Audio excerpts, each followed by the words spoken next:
किसी ने क्या खूबसूरत बात कही है कि जब आप अपने शरीर को छोड़कर अपनी आत्मा को खूबसूरत बनाने पर ध्यान देने लग जाएंगे, आपका जीवन उसी दिन से खूबसूरत हो जाएगा।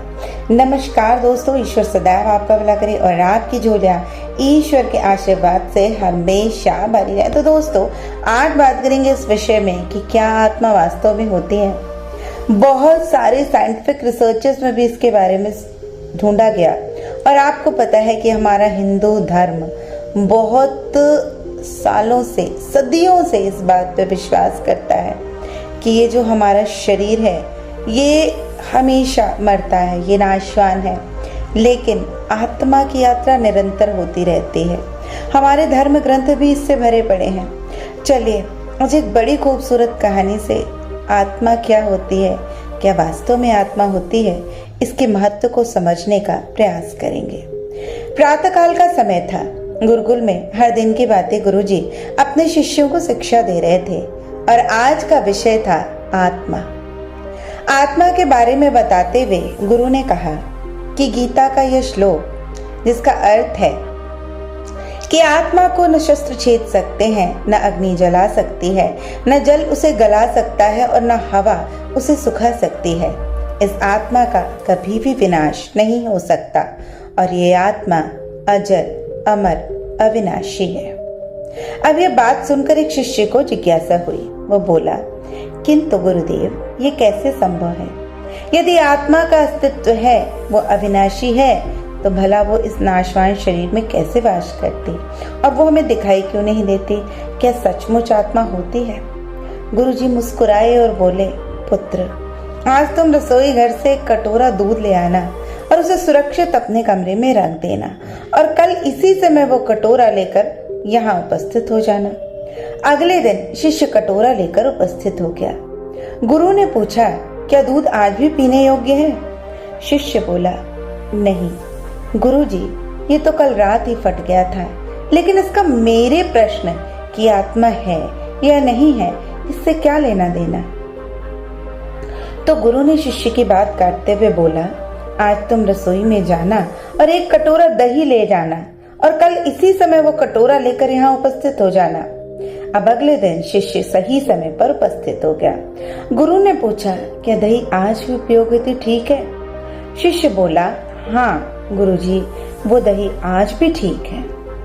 तब गुरु ने बोला, अच्छा ठीक है, कल तुम फिर इसे लेकर यहाँ आना। अब गुरु ने जैसा आदेश दिया था, शिष्य ने बिल्कुल वैसा ही किया। अगले दिन जब गुरु ने शिष्य से दही के बारे में पूछा तो उसने बताया कि दही में खटास आ चुकी थी और अब वो दही कुछ खराब हो गई थी, वो अच्छी नहीं लग रही थी और उसको खाने से गला भी खराब हो सकता था। इस पर गुरु ने कटोरा एक तरफ रखते हुए कहा, कोई बात नहीं, आज तुम रसोई से एक कटोरा घी लेकर जाना और उसे तब लेकर आना जब वो खराब हो जाए। अब दिन पे दिन बीतते गए, लेकिन वो देशी घी खराब नहीं हुआ और शिष्य रोज खाली हाथ ही गुरु के समक्ष उपस्थित होता रहा। ऐसे ही कई महीने बीत गए। फिर एक दिन शिष्य से रहा नहीं गया, उसने पूछ ही लिया, गुरुवर, मैंने बहुत दिनों पहले आपसे प्रश्न किया था कि आत्मा का अस्तित्व है या नहीं, वो अविनाशी है, तो भला वो इस नाशवान शरीर में कैसे वास करती है, हमें दिखाई क्यों नहीं देती? क्या सचमुच में आत्मा होती है? जो चीज हमें दिखती नहीं, हम उस पर कैसे विश्वास कर लें? अब गुरु ने उसका उत्तर देने के बजाय कहा कि मैंने तुमसे सबसे पहले कहा था कि दूध रख के आओ, वो दूध अगले दिन खराब हो गया। फिर मैंने तुम्हें कहा कि दही रख के आओ, वो दही 2-3 दिन में खराब हो गई। अब तुमने घी रखा, क्या वो घी खराब हो गया? तो उस शिष्य ने कहा कि गुरुदेव, आपने मेरे प्रश्न का उत्तर तो दिया नहीं, आपने मुझे दूध, दही, घी में उलझा दिया। क्या आपके पास इसका कोई सटीक उत्तर नहीं है? इस पर गुरुजी ने गंभीर होते हुए बोला, वत्स, मैं ये सब तुम्हारे प्रश्न का उत्तर देने के लिए ही तो कर रहा था। देखो, दूध, दही और घी सब दूध का ही हिस्सा है, लेकिन दूध एक दिन में खराब हो जाता है, दही 2-3 दिन में, लेकिन शुद्ध घी कभी खराब नहीं होता। इसी प्रकार आत्मा इस नाशवान शरीर में होते हुए भी ऐसी है कि उसे कभी नष्ट नहीं किया जा सकता। तब शिष्य ने कहा, ठीक है गुरुजी, मान लिया कि आत्मा अविनाशी है, लेकिन हमें घी तो दिखाई देता है, लेकिन आत्मा तो दिखाई नहीं देती। शिष्य ने गुरु से बहुत आग्रह से कहा, तो गुरु ने बोला, घी अपने आप ही तो नहीं दिखता ना, पहले दूध में जामन डाला जाता है, फिर उसे दही में बदलना पड़ता है, फिर दही को मथ कर उसे मक्खन में बदला जाता है, और फिर कहीं जाकर जब मक्खन को सही तापमान पर पिघलाया जाता है तब जाकर वो घी बनता है। बस हर इंसान आत्मा का दर्शन यानी आत्म दर्शन कर सकता है, लेकिन उसके लिए पहले इस दूध रूपी शरीर को भजन रूपी जामन से पवित्र करना पड़ता है, नाम जप करना पड़ता है।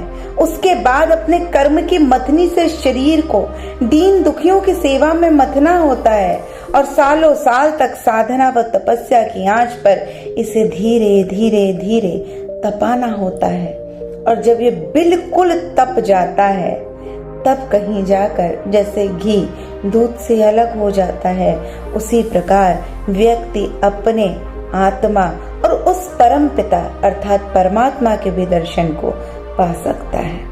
अब शिष्य गुरुजी की ये बात अच्छी तरह से समझ गया था कि वास्तविक रूप में यदि हम आत्मा को जानना चाहते हैं तो उसके लिए प्रयास हमने कितना किया।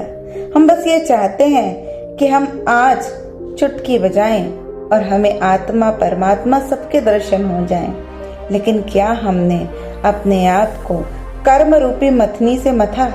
क्या हमने अपने कुसंस्कारों को छोड़ा? क्या हमने आत्मा या परमात्मा के दर्शन के लिए कितने जन्मों तक प्रयास किया? जो कि हम इसके बारे में कुछ नहीं करते, लेकिन हम जानना एक ही बार में चाहते हैं।